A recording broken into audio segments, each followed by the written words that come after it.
دنیا والے دیں گے چند سالوں میں ختم، مدینے والے مصطفیٰ عطا فرمائیں گے، نسلیں کھائیں گی تب بھی اس کی برکت ختم نہیں ہوگی۔ اس لیے میرے عزیزوں، کوئی انسان کسی انسان کو کیا دیتا ہے؟ آدمی صرف وسیلہ ہے، خدا دیتا ہے۔ زردار دیکھ کر نہ زمیندار دیکھ کر، رشتہ کرو نبی کا وفادار دیکھ کر۔ ایمان و عقیدہ دیکھنا تمہارا کام ہے۔ غریب ہے، عقیدہ درست ہے، اس کے ساتھ اپنی بچی کا نکاح کر دو۔ دولت والا ہے، پیسے والا ہے، عقیدہ خراب ہے، تو یاد رکھنا اگر کسی بدعقیدہ کے ساتھ نکاح کر دیا تو میں کیا، یہ اسٹیج کے مولوی کیا، پوری دنیا کے مولوی آ کے نکاح پڑھا دیں گے تب بھی وہ نکاح نہیں ہوگا۔ نکاح سنی صحیح العقیدہ سے اپنی بچی کا کرو۔ آج جاہل بھی ہے عالم کا لبادہ اوڑھے، ایسے ملاؤں سے ایمان بچائے رکھنا۔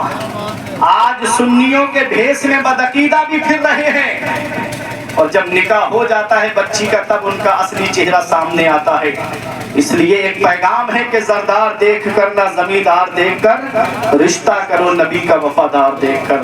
پیغمبر اسلام کا سب سے پہلا نکاح ہوتا ہے تو 40 سال کی بیوہ حضرت خدیجہ الکبریٰ سے ہوتا ہے۔ بڑی سادگی کے ساتھ نکاح ہوا۔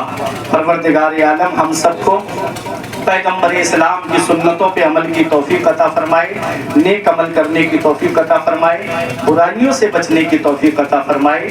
نبی کی آمد ہے، اپنے گھروں کو سجاؤ، اپنی گلیوں کو سجاؤ، اور اس نبی کی آمد پر خوشی نہیں مناؤ گے تو کب خوشی مناؤ گے؟ 15 اگست کو جب دیش آزاد ہوتا ہے تو جھنڈا لہرا کر کے بتایا جاتا ہے کہ آج ہمارا دیش آزاد ہوا ہے، اور 12 ربیع الاول شریف کو پوری دنیا آزاد ہوئی ہے، تو اس دن نبی کی آمد پر خوشی کیوں نہ منائی جائے؟